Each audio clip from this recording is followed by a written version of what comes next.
अगर ये सत्य संयम का हृदय में बीज ना बोते, कभी का देश मिट जाता जो ये अवशेष ना होते, न पावन आत्मा होती न जीवित मंत्र होते, और कभी का देश मिट जाता जो जीवित संत ना होते।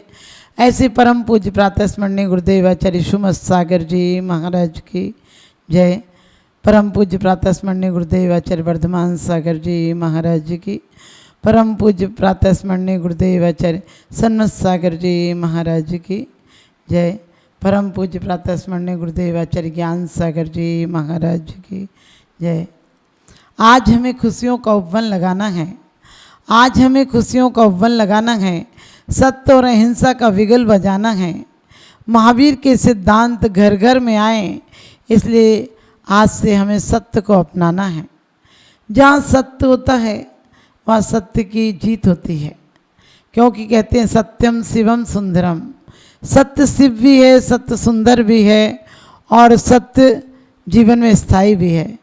कहते भी हैं साची बराबरी तप नहीं, झूठी बराबर पाप, जाके हृदय आप हैं ताके हृदय आप। कहते हैं साच बराबर तप नहीं, झूठ बराबर पाप, और जाके हृदय साच है बाके हृदय आप, कि परमात्मा उसके हृदय में होता है। और हमारे आचार्यों ने कहा है कि बहुत सारे पाप से हम बच जाते हैं यदि हम सत्य बोलते हैं तो। सत्य बोलते हैं हमारे आचार्यों ने किसको सत्य कहा है परबदकार कठोर निंद नहीं बयन उच्चारण, ये सब असत्य हैं। किसी की निंदा करना, कठोर वचन बोलना, उपहास उड़ाना, क्योंकि लड़खड़ाती दौर पर हंसना बड़ा आसान है। लड़खड़ाते दौर पर हंसना बड़ा आसान है, गिरते हुए को थाम ले होता वही इंसान है। गिरते हुए को थाम ले होता वही इंसान है, कि वही इंसान महान है जिसके जीवन में सत्य है। सत्य भले ही सूली पर हो, सत्य भले ही सूली पर हो, सिंहासन बन जाएगा। असत्य भले सिंहासन पर एक दिन मिट्टी में मिल जाएगा।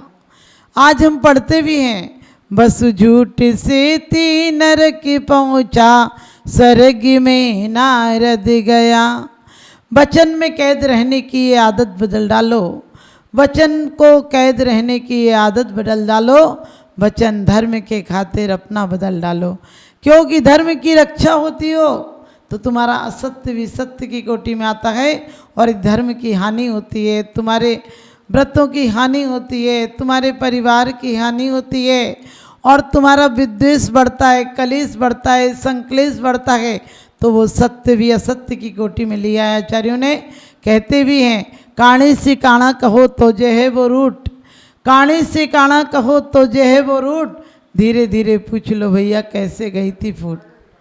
यानी धीरे धीरे कैसे पूछ लोगे तो अच्छा लगेगा। आप किसी से कहें कि जमाई जी आए हैं तो लोग क्या बोलते हैं, आप भी आइएगा ना मिलने। और आप किसी से कहें क्यों तेरी बेटी का आदमी आया, बोले आया होगा तेरे को क्या लेना देना। आप एक किसी से कहें आप हमारे भोजन में आना, अच्छा लगा आप आए, भोजन जीमिए, शुरू कीजिए, लाभ दीजिए, ऐसे अच्छे अच्छे शब्द आप बोलें तो अच्छा लगे। और कोई से कह ले ठूस ले, किसी से आप कहो कि बड़ा हमारा सौभाग्य आप आ गए, अच्छा लगा, खाना खाने में साथ साथ खाएंगे, ये कितना अच्छा लगेगा, सामने वाले को भी अच्छा लगेगा, आपका शिष्टाचार जाना जाएगा। लेकिन आप उससे ये कह दें कि अच्छा हुआ आप आ गए, वरना हम कुत्तों को डालने जा रहे थे। बताइए कितनी अच्छा भी खाना होगा उससे अच्छा लगेगा क्या। एक बार एक राजा के साम्राज्य में किसी ने प्रश्न किया कि सबसे मीठी चीज़ क्या है। किसी ने रसगुल्ला, किसी ने जलेबी, किसी ने इमरती, किसी ने बर्फ़ी, सब बताई। लेकिन एक व्यक्ति था विशेष बुद्धिमान था, उसने कहा बोली, जुबान सबसे मीठी चीज़ है। वहाँ की रानी कहने लगी अरे जुबान क्या चीज़ है, जुबान में कोई स्वाद होता है क्या। उसने कहा सारा स्वाद तो जुबान में होता है। और रानी कहने लगी मैं नहीं मानती हूँ। उसने कहा कोई बात नहीं, आप मुझे 15 दिन का मौका दें, आप भी मान जाएंगी। और 15 दिन बाद उस मंत्री ने रानी का निमंत्रण किया, बहुत अच्छे पकवान बनाए। रानी ने पकवान खाए और बहुत प्रशंसा की। रानी ने कहा बहुत अच्छा, आज तक मैंने ऐसा खाना नहीं खाया। तो मंत्री ने इतना सा कह दिया कि खा चाट के चली, तुम्हारा क्या लगता है, हमारे तो पैसे लग गए। इतना सुनना था कि वो तो आपे से बाहर हो गई। राज्यसभा में जाकर बोली इसी वक्त फांसी पर चढ़ाओ। उसने कैसे कह दिया कि खा चाट कर चली, इतने महंगा खाना खा के चली गई। तो राजा ने कहा कोई बात नहीं, कह दिया तो कोई बात नहीं, तुम खाना तो कह रही हो अच्छा है। उसने कहा अच्छा हो चाहे कुछ हो, मेरा बस चले तो मैं पूरा उल्टी कर दूं, लेकिन अब होता नहीं मेरे से, लेकिन उसे सजा तो देनी पड़ेगी। उसकी इतनी हिम्मत, मेरा इतना बड़ा अपमान कर दिया। राजा ने बुलाया और राजा ने उससे पूछा तुमने ऐसे कहा था? उसने कहा हाँ कहा था। तो राजा कहने लगा तुम्हें फांसी की सज़ा है। और वो रानी के पास गया और कहने लगा रानी जी, मैंने कहा था कि जुबान से मीठी चीज़ कोई नहीं होती। देखो मैंने आपको खाना इतना अच्छा खिलाया, लेकिन सिर्फ मैंने जुबान से 2 बातें कह दी, तुम्हारा खाना जहर हो गया। अरे रानी साहिबा, मैं क्या ऐसा कर सकता हूँ? अन्नदान आपका खाता हूँ, आपकी दी जिंदगी जीता हूँ, मैं स्वप्न में भी सोच भी नहीं सकता हूँ। सिर्फ मैंने आपके लिए ऐसा इसलिए कहा कि आपको पता चल जाए। और उसने इतने विनय युक्त शब्द कहे कि रानी का दिल पिघल गया और कहने लगी नहीं, इसको फांसी नहीं चढ़ाना। इसी प्रकार से हमारे आचार्यों ने कहा है कि दिन भर में आदमी पर निंदा गाली चुगली जो मुँह पर आया बमन किया। हम दूसरों की निंदा गाली कान के माध्यम से अपने अंदर डालते हैं और फिर मुख के माध्यम से दूसरों पर भेज देते हैं, और दिन रात हम पापों का संचय करते हैं, नरक के द्वार खोलते हैं। हमारे आचार्यों ने कहा है अप्रिय कटुक कठोर शब्द नहीं कोई मुख से कहा करे। कैसे शब्द बोले, फिर कौन से शब्द सत्य की कोटि में आते हैं? तो कहा है 6 डाला में दौलत राम जी ने, जग सुहित करी सब अगित घर, सुरति सुख दी सब संशय घरे, भ्रमि रोग हरि जिनके वचन, मुख चंद्र ते अमृत जरे। कैसे वचन हो, जग सुहित कर, सबका हित करने वाले हों, और मित हों और प्रिय हों। जग सुहित कर सब हित कर, अहित करने वाले हों। आपकी वाणी से कोई बाग बाग हो जाए, आपकी वाणी से कोई आग आग नहीं हो जाए, क्योंकि वाणी तो अनमोल है। जो कोई जाने बोल, और हृदय तराजू तोल ले, पीछे मुख से बोल। कबीर ने भी कहा है, तुलसीदास जी भी कहते हैं कि वाणी अनमोल है, क्योंकि वाणी में इतनी जोड़ने की कला होती है और वाणी में तोड़ने की कला भी होती है। घर घर झगड़े होते हैं, किस बात के होते हैं? एक दूसरे से आप क्रोध में बोलते हैं, आवेश में बोलते हैं, कठोर बोलते हैं, निंदनीय बोलते हैं, अप्रिय बोलते हैं।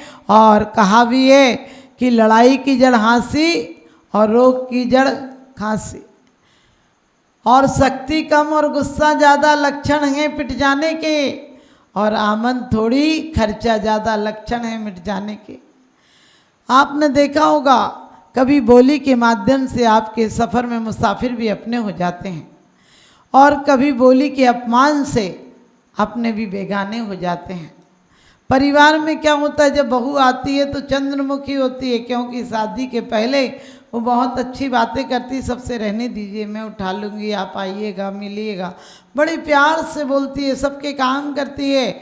लेकिन थोड़ी दिन बाद सूरजमुखी हो जाती है, आधे करती आधे छोड़ देती है, और बाद में तो ज्वालामुखी हो जाती है। अपनी सास से तक कहने लगती है मेरा घर है, तुम्हें रहना हो तो रहो, नहीं तो अपना इंतजाम कर लो। अरे सोचो, वाणी में इतनी कटुता कैसे आ जाती है कि अपने सास जिसने घर बसाया है, जिसने तुम्हारे पति को पाला है, जिसने तुम्हारे सुहाग को संरक्षण दिया है, आज तक तुम्हारे पति को इतना बड़ा किया है, जीवन की खुशियाँ सारी तुम्हारे लिए बचा कर रखी हैं, और उसके लिए तुम ऐसे अपशब्द बोल देती हो। और सास को भी नहीं बोलना चाहिए, एक तरफा ताली नहीं बजती है। सास को भी चाहिए कि बहू से हमेशा प्यार से बोले, जैसा व्यवहार अपनी बेटी के लिए रखती है वैसा ही व्यवहार अपनी बहू के लिए करे। यदि किसी दिन बहू नहीं उठ पाती है तो आप क्या करते हैं? आप लोग क्रोध में बोलते हैं करना है तो बता दे, नहीं करना तो मैं खुद कर लूँगी। अरे यही बोलो बेटा, तबीयत खराब है क्या, तो मैं चाय ला दूँ, दवाई ला दूँ, डॉक्टर को दिखा दूँ, इतना बोलो तो सही। बहाने मार कर नहीं पड़ी रहेगी। लेकिन हमने आज तक जितना भी हो सके, या तो हम मजबूत लोगों से दब जाते हैं, हम उनके सामने सत्य बोलते हैं, मंदिर में जाकर बोलते हैं हमने सत्य उत्तम सत्य धर्मांगाई की माला फेरते। अरे सत्य माला फेरने की जगह नहीं है, सत्य तो मन में फेरने की। सत्य जब आ जाए तो मन फिर जाता है, माला फिरे या ना फिरे मन फिर जाता है, क्योंकि ये वचन बहुत खतरनाक होते हैं। एक मंथरा के वचनों ने हजारों लोगों को मौत के घाट उतार दिया। एक मंथरा के वचन थे जिसने कहा कि मांग ले अपने बेटे के लिए राज्य।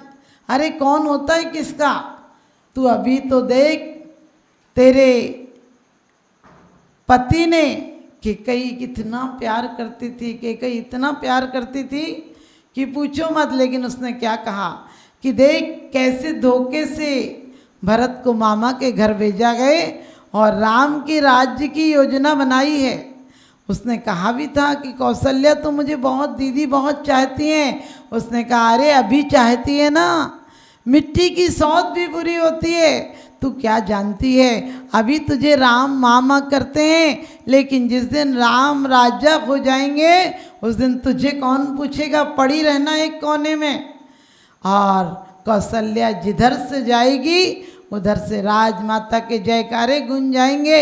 अरे मैंने तो तुझे बेटी की तरह पाला है, बेटी से बढ़कर पाला है, इसलिए मेरा दिल तुझ पर आता है। मैं तुझे समझाती हूँ, मौका है मांग ले, अपने बेटे के लिए राज्य मांग ले, और तू जिधर से गुजरेगी उधर से राज्य माता की जयकारें गूंज जाएंगी और तेरा बेटा राजा हो जाएगा, तू महासौभाग्यशाली हो जाएगी।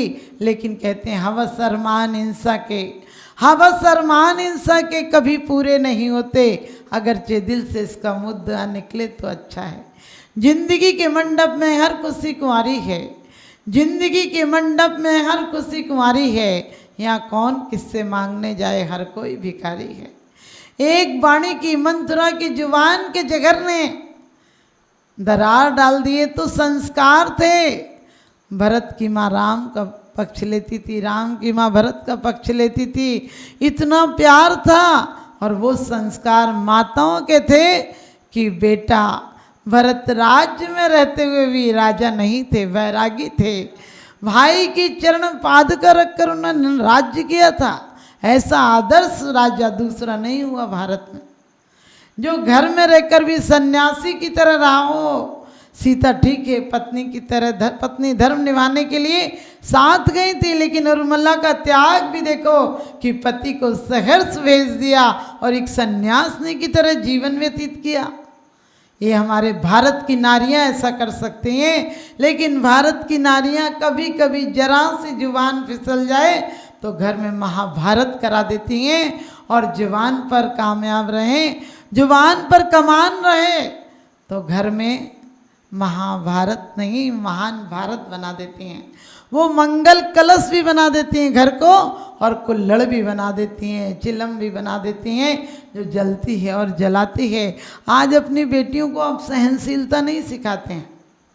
अंजना की सहनशीलता देखो, अंजना के जीवन में मिस्र केसरी जैसी सखी ने तूफान ला दिया था। पवनजय ने सिर्फ उड़ता हुआ अंबर देखा था, दीवाना हो गया था।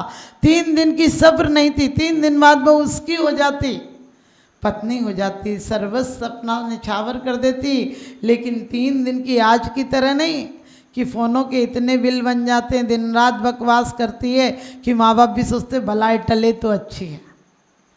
पहले तो जी दुखता आता रोना है, घर से जा रहा खिलौना है, प्यारी बेटी नैहर की याद भुलाना, अपना घर स्वर्ग बनाना, ऐसी ज़िंदगी थी। प्यार की स्मृतियाँ माँ बाप की इतनी थी। आजकल तो बचपन से आप बच्चों को बाहर भेज देते हो, शादी भी करते हो तो फार्म हाउस में करते हो, बड़े बड़े बैंकेटों में करते हो, जहाँ की अपने पितृ घर की कोई स्मृतियाँ साथ नहीं होती हैं। पिता का दरबार छोड़ते हुए, पिता का घर बार छोड़ते हुए बेटी का जरा भी दिल नहीं दुखता है। लेकिन आप सोचना, जब बेटी अपने घर का इतना पुराना आंगन छोड़कर जाती थी तो उसका कितना दिल दुखता था। लेकिन पवनजय छुप कर मिलने आए थे, पहले एक आदमी घर का देख आता था, बुजुर्ग और लड़की एक नंबर की निकलती थी, क्योंकि सख्त जमाना था। घर का एक बूढ़ा जिसे सही से दिखता भी नहीं था वो भी देख आता था, लेकिन वो गुण देखता था, शकल नहीं देखता था। वो चमार नहीं था, वो बुजुर्ग था, तजुर्बे थे उसके पास। वो ये देख लेता था रोटी कैसे परोस के गई, कैसे चल के आई, धीरे चली या नहीं, दोनों हाथ से दिया या नहीं, पानी अच्छे से दिया या नहीं दिया। आजकल तो पूरा खानदान लड़की देखाता है, फिर भी लड़की 2 नंबर की निकलती है। वो कहती है तुम हमें देखने आए थे, हम तुम सबको एक एक करके देख लेंगे। क्योंकि पहले हम बच्चों को पढ़ाते थे 1 2 3 4 करो सभी से प्यार, आप पढ़ा रहे हैं 1 2 3 बाप बेटा फिर। अब किसी को किसी से लेना देना नहीं, हमारा पता एक होता है लेकिन हमें एक दूसरे का पता नहीं होता है। हम पहले दूर होते थे लेकिन दिल हमारे नज़दीक होते थे। हमारी संवेदनाएं इतनी कहते हैं प्रगाढ़ थी कि हम जिसका नाम लेते थे वही उस दिन आ जाता था, जिसके बारे में सोचते थे उसका पत्र आ जाता था। पहले किसी के घर जाते थे तो मिठाई ले जाते थे, आज 200-500 का कागज़ का कार्ड ले जाते, उसे चबाएगा, चटनी बनाएगा, सोएगा, बिछाएगा, उठाएगा, क्या करेगा। कागज़ में जाके 2 दिन बाद डस्टबिन में चला जाएगा, रद्दी में चला जाएगा। और मिठाई देते तो तुम्हारे घर पर दुआएं लौट कर आती, जीवन में मिठास होती। इसलिए हमारे आचार्यों ने कहा है क्रोध से, लोभ से, विरुष से, हाथ से मत बोलना। अंधों के अंधे होते हैं, हंसी में तो बोला था। क्रोध में कभी कभी बाप बोल जाता अपने बेटे को कि तू असल बाप कहे तो निकल जा। कभी कभी आप सत्य में कितने बेकार शब्द बोल जाते हैं, और कभी कभी लोग अपने अहंकार में आकर शब्द बोल जाते हैं। एक पत्नी बड़ी हठीली थी, हर बात में पति से कहती मेरी बात मानो, मेरी बात मानो।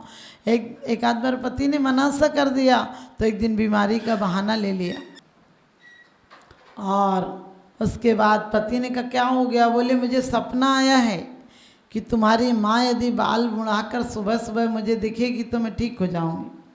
पति समझ गया कि ये हमेशा मेरी माँ से चिढ़ती है।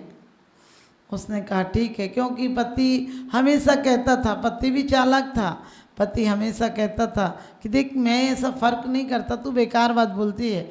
वो कहने लगी तुम एक रिश्तेदार बता दो कि मेरा एक रिश्तेदार चाहते हो तुम। उसने कहा मैं अपनी सास से ज़्यादा तेरी सास को चाहता हूँ। समझ गए, अपनी सास से ज़्यादा तेरी सास को चाहता हूँ। वो भी अपनी माँ को ही चाहता था, ये भी अपनी माँ को चाहती थी। इसने कहा सुबह यदि तुम्हारे माँ यदि बाल कर आएगी तो मैं ठीक हो जाऊंगी। उसने कहा ठीक है। और कहते हैं उसने सास के घर पर खबर भेजी कि तुम्हारी बेटी सख्त बीमार है, सिर्फ 8 घंटे का टाइम है, आप लोग जैसे हो वैसे चले आओ। लेकिन किसी ज्योतिषी ने, तांत्रिक ने कहा तुम सब मुंडे होके आओगे, बाल मुड़ा कर आना तो तुम्हारी बेटी जीवित मिलेगी, नहीं तो नहीं मिलेगी। वो सब बेचारे बेटी के मुंह में बाल मुड़ा के आ गए। और उसने दरवाजे की वो कहने लगी कि देखो अपनी टेक निभाई और सास की मूड़ मुड़ाई।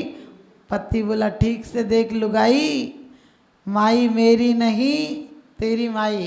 तो आप समझ गए कि मेरी माँ नहीं है तेरी माँ है, ठीक से देख।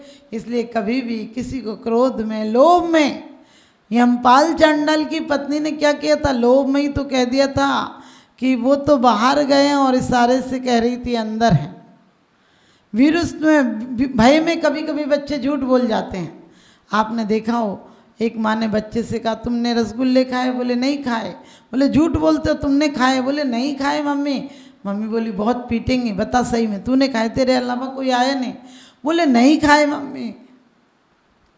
लेकिन उसके बाद पिताजी आए और बोले बेटा क्या बात हुई है। बोले मम्मी मुझे डांट रही है कि रसगुल्ले खाए। पापा प्यार से बोले बेटा कोई बात नहीं, खा लिए तो तुम्हारे लिए थे, लेकिन उसमें गुठली थी ना बेटा, नहीं खानी थी वो। बेटा बोला पापा जो मैंने रसगुल्ला खाया था उसमें गुठली नहीं थी। आप समझ गए, आप प्यार से बोलेंगे तो घर में सब समाधान निकल जाएंगे। तुम्हारी शान घट गई होती कि रुतबा घट गया होता, जो गुस्से में कहा तुमने वही हंसकर कहा होता। कुदरत को नापसंद है शक्ति जवान में, कुदरत को नापसंद है शक्ति जवान में, और इसीलिए तो नहीं दी हड्डी जवान में। इसीलिए तो नहीं दी हड्डी जुबान में, ये जुबान में हड्डी नहीं है, मुलायम में कोमल, ये शिक्षा देती है कि तुम कोमल वचन बोलो। दांतों से नहीं बोला जाता, जिभ्या बोलने के काम आती है, और जिभ्या आती है नरम होती है, मुलायम होती है, वो शिक्षा देती है कि मेरे द्वारा कभी कठोर वचन मत बोलना, यदि बोल दिए तो तुम्हारी 32 को नीचे करवा दूंगी। और कहते हैं कि जुबान नरम होती है, इसलिए जन्म से आती है और मौत तक साथ रहती है। दांत कठोर होते हैं, पीसने का काम करते हैं, चबाने का काम करते हैं, इसलिए बाद में आते हैं तब भी दस्त हो जाते हैं, और जाते हैं तब भी लस्त और पस्त कर जाते हैं। इसलिए जीवन में आप आओ तो ऐसे आओ कि मेहरबानी बन जाओ, और जाओ तो जाओ ऐसे बन जाओ, कहानी बन जाओ। अपनों और अपनी की तो सब लोग प्रशंसा करते हैं, हमें अपनी निंदा सुनने की भी आदत नहीं है। हम अपने सत्य को भी सुनने में कटु लगता है, और झूठा कोई कह दे, जितना असत्य है, जितना प्रचार है, जितना मेकअप है, जितनी पढ़ाई है, क्या पढ़ा रहे हैं, चांद सूरज पढ़ा रहे हैं, कितनी ऊंचाई है ये पढ़ा रहे हैं। अरे दिलों तक जाओ, दिलों की ऊंचाई, जो बड़े गर्व से कहते हैं हम पहुँचे चांद सितारों तक, जो अभी शांति संदेश छोड़कर आए नभ के द्वारों तक, वे हमें बताएं कि सचमुच कितने स्नेह के भूखे हैं जो चांद सितारों तक पहुँचे, भाई के हृदय छूते हैं, भाई के हृदय छूते हैं। आपको पता होगा अंजना से पवंजय ऐसे बेगाने हो गए एक शब्द के कारण। मिस्र केसरी ने यही तो कह दिया था कि विद्युत प्रभ अच्छा था, लोगों ने कहा भी, सखियों ने कहा भी कि तुम कहती हो विद्युत प्रभ अच्छा है।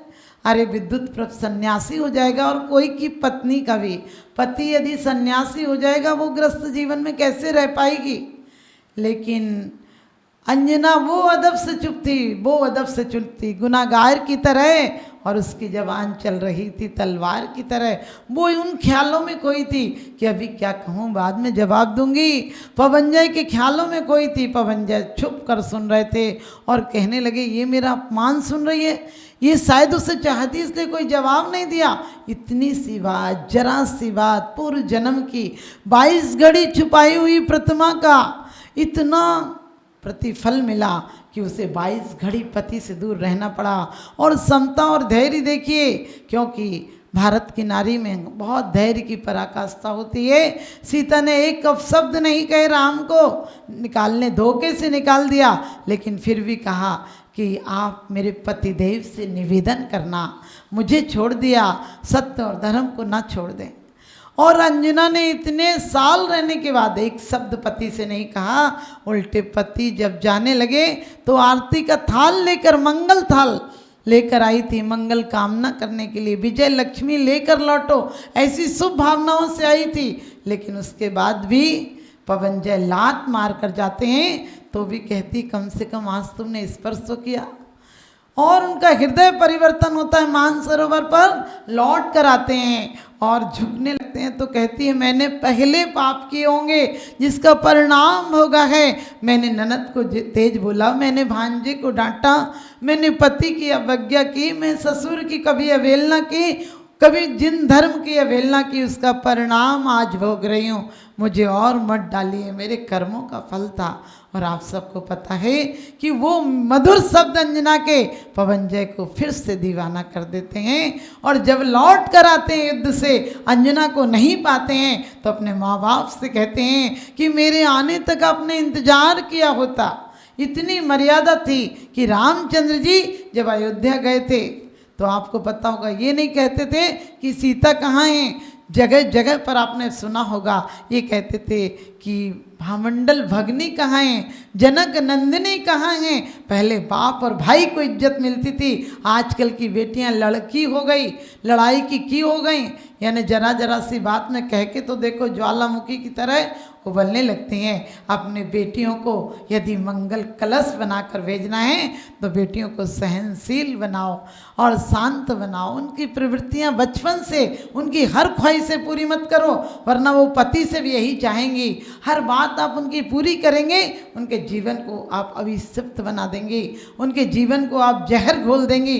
क्योंकि जो माँ बाप अपने बच्चों की हर जिद पूरी करते हैं उनके परिवार बच्चे कभी सुखी नहीं हो पाते हैं, क्योंकि बेटा यदि जिद्दी होगा, जैसी माँ ने उसकी ख्वाहिशें पूरी की हैं वैसी ही पत्नी से चाहेगा। कहाँ से पत्नी पूरी करेगी, क्योंकि पत्नी भी उसी परिवेश में पल कर आई है। इसलिए अपने बच्चों को लायक बनाइए, लेकिन इतना लायक मत बनाइए कि वो आपको नालायक समझने लगें। तो आपसे यही कहूँगी कि अपने बच्चों को पहले काज से कमल पढ़ाते थे, काज से कहते थे कि कमाओ, खाद से खाओ, गाज से गीत गुनगुनाओ और घास से घर बनाओ, घर को आनंदमय बनाओ। आजकल कहते हैं काज से कर्जा लो, खाद से खा जाओ और गा से गायब हो जाओ और गा से कोई कहे तो घुर्राओ, ये सब सिखा रहे हैं। तो आप ध्यान रखें, सत्य को अपने जीवन में लाएं। और एक असत्य के कारण वसु भी नरक में पहुंच गया, तो हम और आप लोग किसी शब्दों के द्वारा, हमारे कठोर शब्दों के द्वारा किसी को आघात ना लगे, इसलिए हमारे शब्दों का माधुर्य हो, मीठे शब्द हों, हमारे शब्द किसी को यादगार बन जाएं, कोई पुनः सुनने के लिए लालायित हो जाए। हमारे शब्द ऐसे होना चाहिए। आपके घर घर में यदि आपको आनंद और दिवाली लाना है, हमें होली जलाना नहीं, हमें दिवाली मनाना सीखना है, तो क्योंकि प्रेम के दीप जलाएं। और कोई मन की गांठ है तो अपने नम्र शब्दों की चाबी से उन्हें खोलने का प्रयास करें, तो आप सबका जीवन सुखी होगा। और आप सत्य को अपनाएं, जो कुछ है वही, बनावटी क्या दिखाना, ऐसा